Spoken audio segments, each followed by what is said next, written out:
السلام علیکم ګرانو کتونکو، څنګه الله ښایي؟ امید لرم چې ښه به یې او باران وریږي د خیره سره. نن 5مه ورځ ده، بس الله پاک دې د خیر کړي. ډېر خلک داسې دی چې د ملک د نورو حصو نه راغلی دی او د سیل په نیت باندې، سیل سپاټو په نیت باندې او کالام بحرین ملم جبا او دې ځای ته تللی دی. نو دا باران دی او دې باران د حادثې هېڅ پته نه لګي چې یاره څه خوړونه مړونه راوځي، اکثره څه حادثه وشي.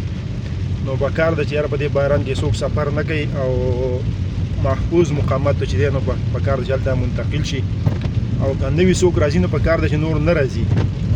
ځکه دلته کې د کالام روډ ډېر زیات خراب دی. تاسو ابروز ولیدل چې یاره خلکو پکې دغه شانتې په خوړونو او روډ باندې خلکو باندې شپې رالې او ډېر زیات مشکلات خلکو ته راغلي وو.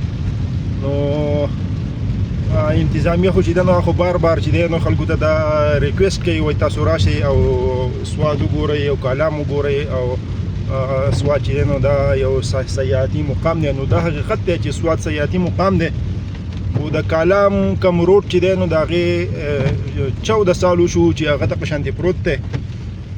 نو انتظامیه په هغې باندې څه قسم توجه نه ده ورکړي چې یاره دا روډ هم جوړول غواړي چې دا سیاحتي مقام دی، خلک به راځي چې دا روډ ورته برابر وي او دې ته سهولت وي.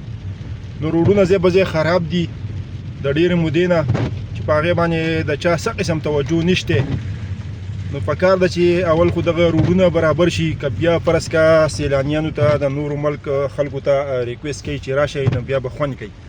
نو هغو راځي الټه دې دلته مصیبت جوړېږي. نو پکار ده چې دغه دی دا څوک نه راځي. فلحال موسم خراب دی او روډونه هم ډېر زیات خراب دي او باران دی. زه خو دلته په ماشومانو بسې رالم سکول ته. ماشومان به انشاءالله د چوټۍ ټایم وي چې دې کور ته بوځم.